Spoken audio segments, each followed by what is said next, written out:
नमस्कार। छत्रपति संभाजी नगर में आज के इस महिला आरक्षण संशोधन विधेयक पर वार्ता में यहाँ पर उपस्थित हमारे प्रिंट मीडिया एवं इलेक्ट्रॉनिक मीडिया के सभी मित्रों का मैं धन्यवाद करता हूँ। आज एक बहुत ही महत्वपूर्ण विषय पर कुछ बिंदु आपके समक्ष 16-17 तारीख को लोकसभा में 2 दिन देश के प्रधानमंत्री आदरणीय नरेंद्र मोदी जी के नेतृत्व में एनडीए की सरकार के द्वारा लोकसभा विधानसभा चुनाव में मातृशक्ति को 33% आरक्षण देने की जो पहल प्रारंभ की गई थी, उस पहल को इम्प्लीमेंटेशन करने के लिए और विशेष रूप से परिसीमन के आधार पर, जिसमें हमारे देश की मातृशक्ति को परिसीमन के बदले हुए स्वरूप के अनुसार बढ़ी हुई संख्या में लोकसभा विधानसभाओं में प्रतिनिधित्व करने का अवसर मिले, इस पर 2 दिन विस्तृत रूप से सदन में चर्चा हुई। और जिस तरह का विपक्ष का गैर जिम्मेवाराना पूर्ण व्यवहार वहां पर देखने को मिला, 17 अप्रैल का दिन भारतीय लोकतंत्र के इतिहास में एक काले दिवस के रूप में याद किया जाएगा।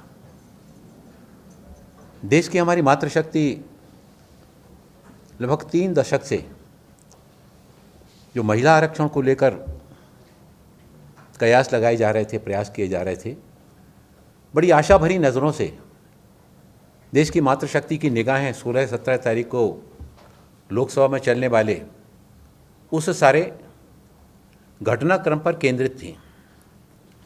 और महिला आरक्षण विधेयक को हमारे देश के परिवारवादी, स्वार्थपरक राजनीति करने वाले राजनीतिक दलों के द्वारा जिस तरह से उसके संबंध में किंतु, परंतु, अगर, मगर इस तरह के शब्दों का प्रयोग करके उस विपक्ष ने इस बिल को गिराने का जो काम किया है, उससे पूरे देश की मातृशक्ति काफ़ी आक्रोशित है।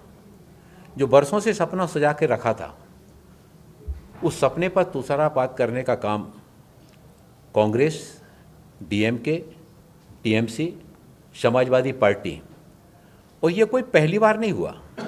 इसके पहले भी 96 में, 98 में और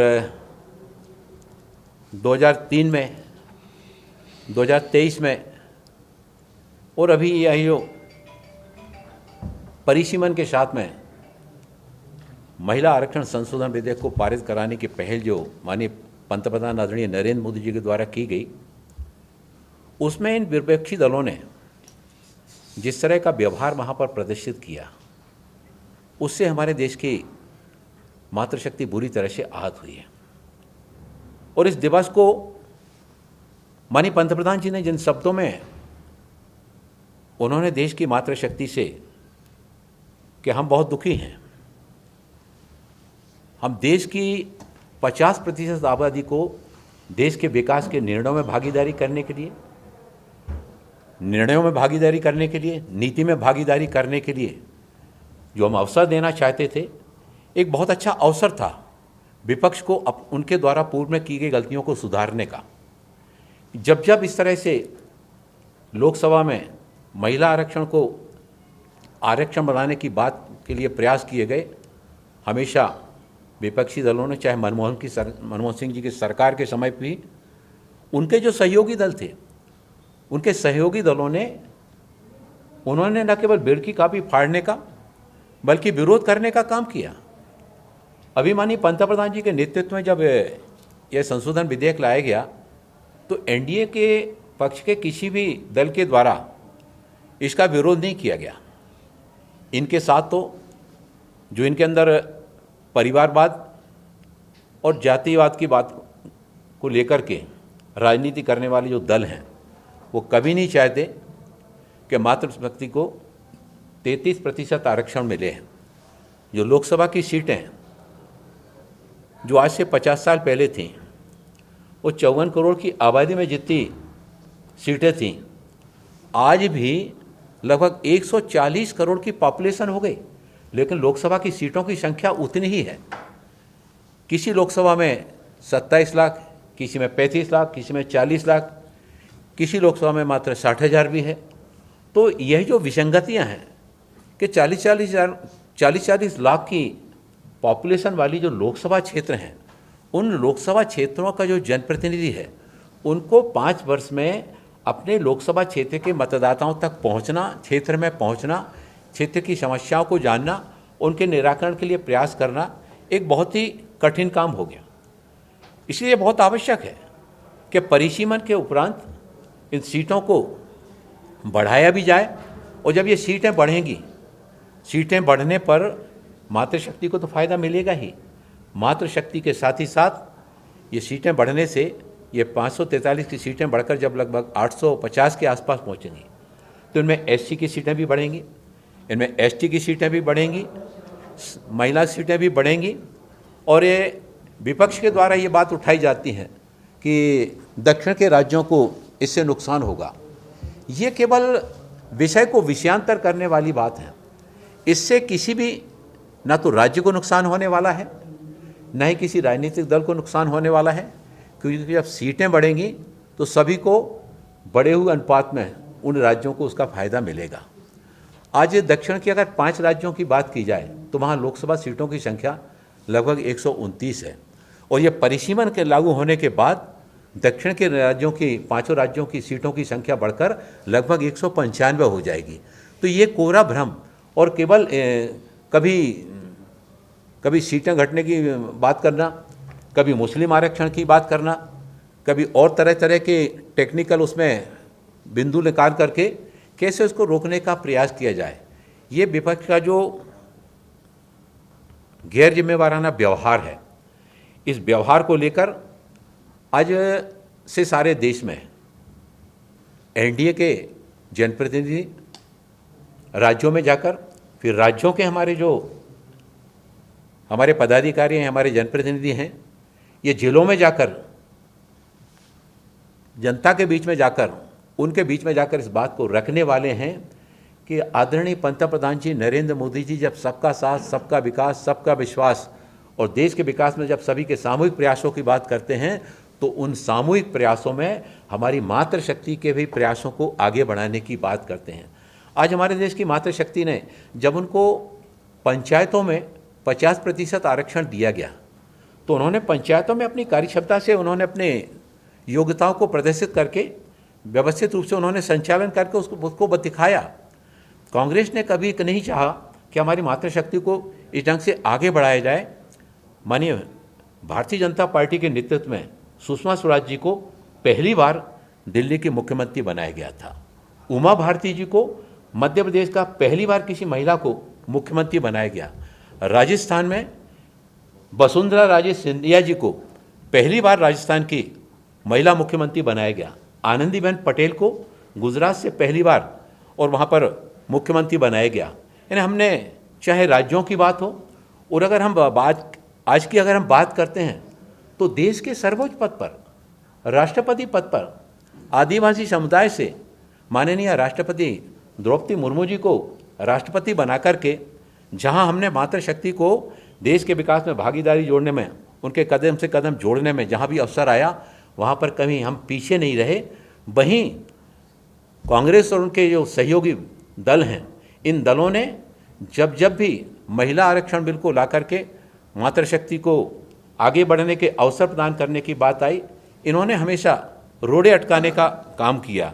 यह जो 16 अप्रैल को यह विधेयक, ये 3 विधेयक जो पेश किए गए, इन तीनों विधेयकों में संविधान का 141वां संशोधन विधेयक, परिसीमन विधेयक और केंद्र शासित प्रदेश कानून विधेयक, नारी शक्ति बंधन अधिनियम में जो इनके बाद बात कही जाती है विपक्ष के द्वारा कि आप इसको जो है ना इसको वर्तमान जो है ना उस पर ही लागू कर दीजिए, हम आपके साथ में हैं। माननीय प्रधानमंत्री जी ने स्पष्ट कहा, माननीय गृह मंत्री जी ने भी कहा कि जब ये सीटें बढ़ेंगी, 50% हर राज्य की सीटें बढ़ेंगी, इसका फायदा सभी राज्यों को मिला। विपक्ष ने कहा कि हमको विश्वास नहीं।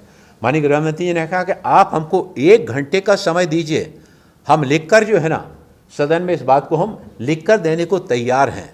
इतने सारे स्पष्टता के बावजूद भी विपक्ष के द्वारा जो है ना हर बात में किंतु परंतु, और उसमें फिर ये कि परिसीमन क्यों आवश्यक है। अरे परिसीमन इतने लंबे समय से 1976 से जो है ना 1976 से परिसीमन नहीं किया गया, तो ये परिसीमन जो है ना करना नितांत आवश्यकता है। देश की बढ़ती हुई आबादी के हिसाब से जो वर्तमान हमारे लोकसभा सदस्यों की संख्या है, वो सीमित संख्या में देश के विशाल भूभाग में जनता तक पहुंच करके और उनकी सारी कठिनाइयों का निराकरण करने के लिए आवश्यक है कि परिसीमन करके सीटों की संख्या बढ़ाई जाए, ताकि देश के विकास में भी और गहनतम रूप से उसमें जनप्रतिनिधि अपने काम को बेहतर ढंग से उस काम को कर सकें। और परिसीमन के काम में अब ये कहते हैं अभी क्यों कर रहे हैं, तो परिसीमन के काम जब होता है उस सारी प्रक्रिया में लगभग 2 वर्ष लगते हैं। और माननीय पंतप्रधान जी 2029 के चुनाव में ही महिला आरक्षण विधेयक को स्वरूप देकर के मातृशक्ति की भागीदारी बढ़ी हुई सीटों के अनुसार उसको करना चाहते हैं।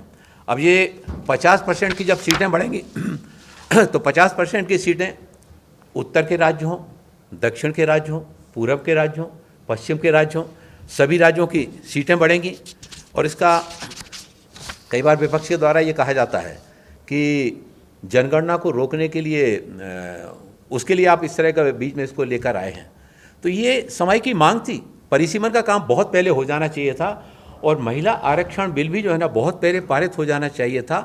उसको पूरा करने के लिए इस महिला आरक्षण विधेयक को वर्तमान उसमें लागू करके और हमारी जो मातृशक्ति है वो बढ़ी हुई सीटों के हिसाब से उनको लोकसभा, राज्यसभा में और विधानसभा में उनको प्रतिनिधित्व करने का अवसर मिले। हमारी मातृशक्ति ने चाहे कृषि के क्षेत्र में हो, शिक्षा के क्षेत्र में हो, स्वास्थ्य के क्षेत्र में हो, ट्रेन के क्षेत्र में हो, प्लेन के क्षेत्र में हो, यहाँ तक कि सेना में लड़ाकू विमान उड़ाने के क्षेत्र में भी उन्होंने अपनी योग्यता और दक्षता को प्रमाणित किया है कि हर तरीके का काम करने की हमारी जो 50% आबादी है, उस 50% आबादी में सभी तरह का सामर्थ्य जो बराबरी के साथ में देश के विकास में अपना योगदान देने के लिए तैयार हैं। और जातिगत जनगणना के लिए जहाँ तक सवाल है, जनगणना में उसके लिए सरकार ने समयबद्ध प्रोग्राम बनाकर उसको प्रारंभ भी सरकार के द्वारा कर दिया गया है। तो विपक्ष केवल तरह तरह के अड़ंगेबाजी लगा करके केवल इस काम को कैसे रोका जाए, और ये परिसीमन एक व्यापक परामर्श प्रक्रिया होती है। जैसा कि मैंने बताया कि इसको पूरा होने में लगभग 2 वर्ष का समय लगता है, और 2023 में जब जो विधेयक लाया गया तो 2024 के बाद, लोकसभा चुनाव के बाद ये समय सबसे उपयुक्त था कि हम अपनी सारी कार्यवाही को करके आने वाले 2029 के लोकसभा चुनाव में हम अपने देश की 50% आबादी को उनका जो अधिकार है, वास्तव में हम उनको कुछ देने का काम नहीं कर रहे, ये उनका हक है, ये उनका अधिकार है जो उनको मिलना चाहिए। और ये केवल इम्प्लीमेंटेशन का विरोध नहीं कर रहा विपक्ष, कांग्रेस सहित विपक्ष जो इम्प्लीमेंटेशन की बात करते हैं, ये केवल इम्प्लीमेंटेशन का विरोध नहीं है, ये वास्तव में महिला आरक्षण विधेयक का ही विरोध है। जो परिवारवाद का सोच रखने वाले लोग हैं, ये नहीं चाहते कि उनके परिवारों की महिलाएं जो है ना उनको लोकसभा विधानसभा में जाने का अवसर मिले। एक एक परिवार के 5-5, 6-6 लोग जो है ना वो लोकसभा में बने हुए हैं।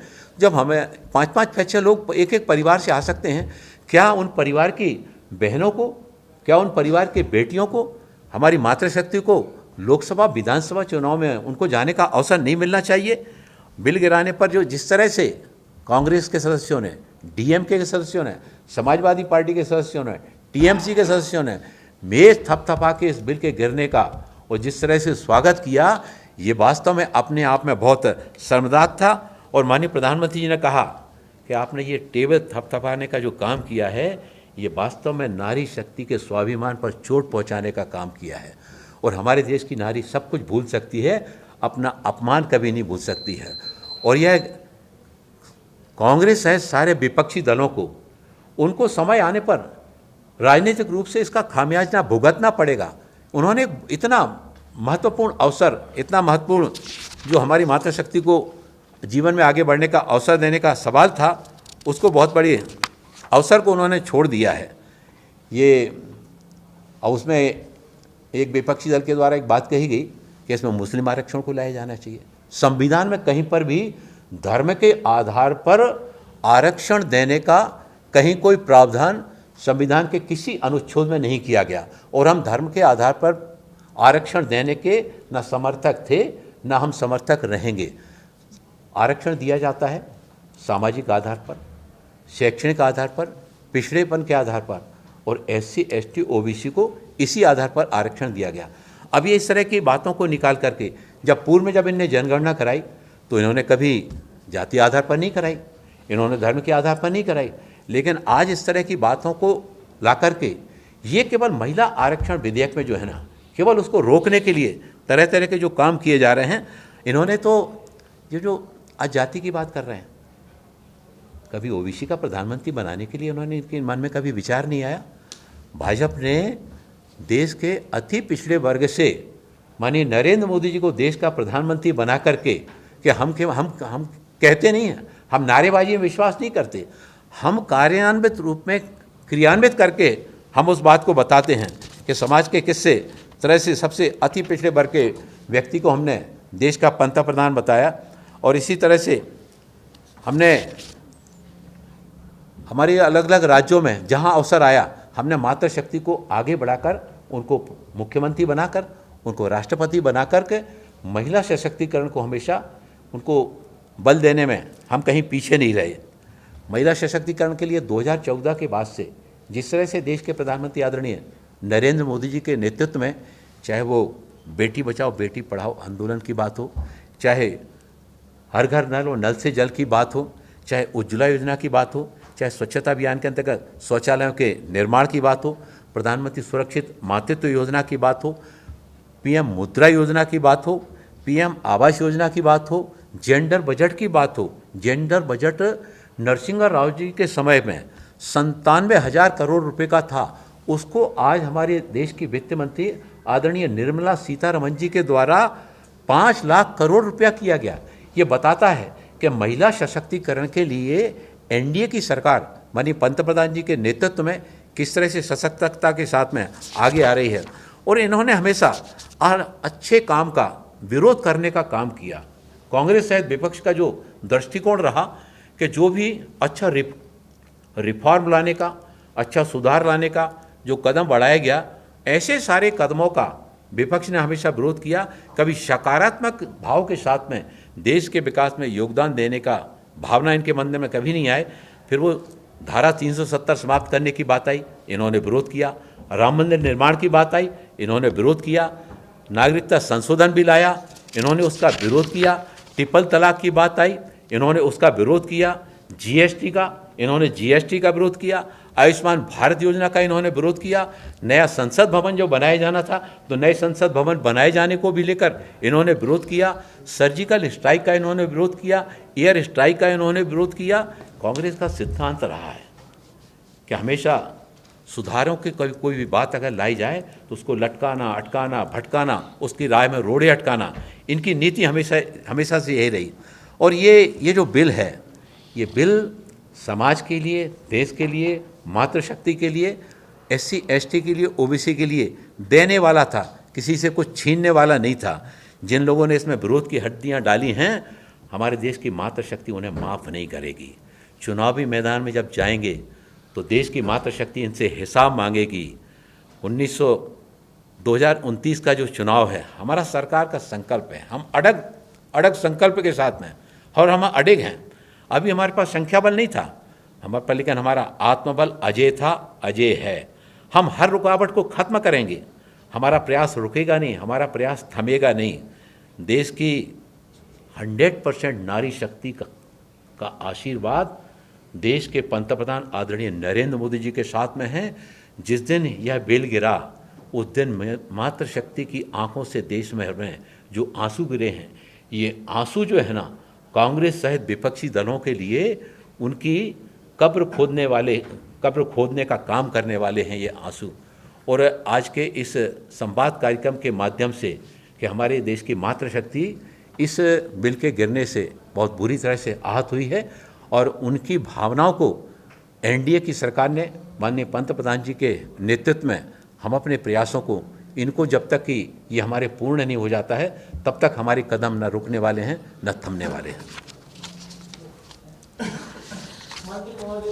क्या इस नारी शक्ति के अपमान का असर आने वाले 5 राज्यों के नतीजे, खास करके पश्चिम बंगाल ये जो 5 राज्यों के चुनाव हो रहे हैं ये पिछले परिसीमन के आधार पर हो रहे हैं, इसलिए ये जो आरोप लगाया जाता विपक्ष के द्वारा कि इन चुनाव को प्रभावित करने के लिए, तो हम तात्कालिक चुनावों को प्रभावित करने के लिए नहीं, बल्कि जो 3 दशकों से मातृशक्ति को आरक्षण देने का जो काम अधूरा पड़ा हुआ है, हम उसको पूरा करने के लिए इसको आगे लेकर आए। आपके पास नंबर नहीं थे तो फिर इस बार बिल लाने की जरूरत क्या थी? देखिए, आपके पास नंबर थे 14 में, 19 में, तभी आप ये बिल ला सकते थे। देखिए, परिसीमन के आधार पर हम इसको करना चाहते हैं, और ये ऐसा बिल है जिसमें पक्ष सहित विपक्षी दलों ने भी मातृशक्ति को उनका अधिकार देने के लिए अंतरात्मा के उस पर अंतरात्मा से निर्णय लेकर इसमें समर्थन करना चाहिए था। और माननीय पंतप्रधान जी ने, उन्होंने आह्वान किया था कि अपने आत्मा की आवाज़ को सुनकर इस संशोधन विधेयक का समर्थन करने के लिए आगे आए। आप भावनिक आह्वान कर रहे हैं सर, एक इसमें आप भावनिक आह्वान कर रहे हैं, लेकिन आप ही ने बताया कि साउथ इंडिया में 125 से बढ़कर 190 सीट होने वाली है। हाँ, 90। कंपैरिजन नॉर्थ इंडिया में इस तरह सीट बढ़ने वाली थी कि पूरा बहुमत वहीं से मिल जा सके, ऐसा विपक्ष का कहना है, और इसी वजह से आप ये सब कर रहे हैं। देखिए, विपक्ष का कहना आरोप लगाना है। जब 50% सीटें राज्यों में बढ़ेंगी तो चाहे छोटा राज्य हो चाहे बड़ा राज्य हो, सभी राज्यों में 50% सीटें बढ़ेंगी, उनका फ़ायदा सभी को मिलेगा। तो विपक्ष का ये आरोप पूरी तरह से निराधार है। कुछ क्षणों के लिए उनके मन में ये बात आई भी थी कि ये सीटें बढ़ेंगी, 50% सीटें बढ़ेंगी तो इसका हमको फ़ायदा मिलेगा। मल्लिकार्जुन खड़गे ने कहा है कि 2023 में महिला बिल पारित होने के बावजूद महिला कोटा बिल को ठंडे बस्ते में डाल दिया गया। ठंडे बस्ते में नहीं डाला गया, ये सही समय है जब परिसीमन के साथ में मातृशक्ति को 2029 के चुनाव में बढ़ी हुई संख्या के अनुरूप में जो है ना, उनको देश के लोकसभा और विधानसभाओं में प्रतिनिधित्व करने का अवसर मिले। ठंडे बस्ते में डालने का काम तो ये आरोप लगाने वालों में किया। जब ओबीसी की आज ये बात करते हैं, काका कालेलकर की जब समिति बनाई गई थी, काका कालेलकर ने जो सिफारिशें की थी उनको ठंडे बस्ते में डालने का काम इन्होंने किया। फिर इसके बाद मंडल कमीशन बना, तो मंडल कमीशन ने जो सिफारिशें दी, मंडल कमीशन की सिफारिशों को भी लंबे समय तक ठंडे बस्ते में डालने का काम किया। तो ये कांग्रेस सहित विपक्ष का दृष्टिकोण रहा है। हमारा जो दृष्टिकोण रहा है वो दृष्टिकोण मैंने जैसा कि आपको बताया, चाहे धारा 370 की बात हो, राम मंदिर की बात हो, सीसीए की बात हो, फिर हमारे एयर स्ट्राइक की बात हो, सर्जिकल स्ट्राइक की बात हो, पीएम मुद्रा योजना की बात हो, इन सारे कार्यों को जो हमने जिस गतिशीलता के साथ में जनता तक पहुंचाया है, उससे सारा विपक्ष जो है ना, इस भावना के साथ में कि अगर ये सीटें बढ़ेंगी तो उनको लगता है कि अभी हम यहाँ हैं और आने वाले समय में माननीय प्रधानमंत्री जी जब देश की नारी शक्ति का समर्थन विश्वास उनके साथ में और जुड़ जाएगा तो आने वाले 15-20 सालों में और वो सत्ता के सुख से वंचित रहेंगे। इसके कारण से तरह तरह की बहानेबाजी ढूंढ करके विपक्ष इस तरह के आरोप लगाने का काम भाजपा अपने समय के हिसाब से सब बातें सुविधाजनक तय करते हैं। इसके पहले जीएसटी जब मोदी जी गुजरात के मुख्यमंत्री थे तो सबसे ज्यादा वो विरोध उन्होंने जीएसटी किया था, और आज आप कहते हैं कि अंतरात्मा की आवाज नहीं सुनी जा रही है। ये विषय ऐसा है, ये विषय हर घर से जुड़ा हुआ है, ये एक घर से या एक दल से नहीं जुड़ा हुआ है। ये विषय हर घर से, हर राज्य से और हर परिवार से जुड़ा हुआ है। तो कुछ निर्णय ऐसे होते हैं और पूर्व में हुए भी हैं जिनमें पक्ष विपक्ष से ऊपर उठकर देश हित में निर्णय लिए जाते हैं, और जब देश हित को छोड़ करके दल का हित सर्वोपरि हो जाता है तब दल केवल अपना स्वार्थ देखता है, देश हित को पीछे छोड़ देता है, और जब देश हित को पीछे छोड़ जाता है तभी महिला आरक्षण बिल जो है ना वो गिरने का काम होता है। आपको ये कहना है कि अगर आपको महिला को आरक्षण देना है तो आप जो फिलहाल जो सीट है उसके ऊपर इसके इसमें भी दे सकते हैं, तो ज्यादा सीट बढ़ने की जरूरत क्या है? जो है फिलहाल अभी जो फिलहाल जो स्थिति है उसमें भी आप दे सकते उसमें भी हैं। आप दे सकते थे। देखिए, यही तो कहना है हमारा। उनके साथ इतने वर्षों से अन्याय हुआ है, 3 दशक से जो है ना, कांग्रेस ने हमेशा से, जो उनके जो सहयोगी दल हैं, उन्होंने हमेशा इसको ठंडे बस्ते में डाल के रखा है। जब ये लाया गया तो उस समय जो ना उग्रता के साथ में न केवल बिल फाड़ने का कार्य हुआ, बल्कि इसका जिस तरह से बाल योगी जी के समय, स्वयं मनमोहन जी की सरकार के समय इस काम को किया गया, तो जब ये 33% आरक्षण जब देने की बात आती है तो इनको क्यों नहीं परिसीमन के अनुसार बढ़ी हुई संख्या के हिसाब से दिया जाए। 1976 में परिसीमन हुआ था, उसके बाद से इतने वर्षों में नहीं हुआ। और आज अगर परिसीमन के साथ में अगर महिलाओं को, मातृशक्ति को न्याय देने की पहल नहीं की जाएगी तो शायद ये आने वाले वर्षों में फिर उनके साथ में एक दूसरा मतलब उनके साथ में अन्याय होगा। किरण रिजिजू ने कहा है कि कांग्रेस और उसके सहयोगी ने जो है महिलाओं को आरक्षण देने वाला एक बिल था, जिसे पूरी तरह इनका समर्थन नहीं दिया उन्होंने, कांग्रेस ने और उन्होंने, जिसके कारण जो है वो डर गए हैं और पूरा देश इसे देख रहा है। पूरा देश देख रहा है, देश के साथ साथ पूरे देश की हमारी मातृशक्ति है, वो मातृशक्ति देख रही है। जैसा मैंने आपको बताया, उस दिन मातृशक्ति की आंखों से जो आंसू बहे हैं, ये आंसू कांग्रेस सहित विपक्षी दलों को, जिन्होंने भी महिला आरक्षण संशोधन विधेयक को पारित करने में अड़ंगे अपनाने का काम, बेजा थपथपाने का काम, खुशियां मनाने का काम किया है, देश की मातृशक्ति इन्हें माफ़ करने वाली नहीं है।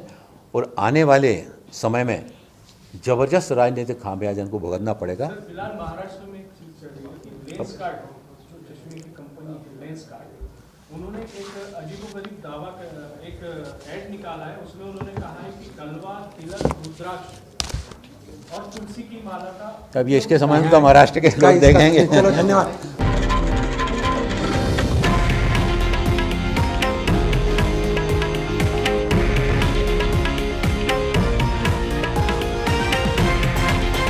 हे आहे देशातील नंबर 1 न्यूज नेटवर्क आणि आपण पाहत आहात TV9 मराठी, एकमेव।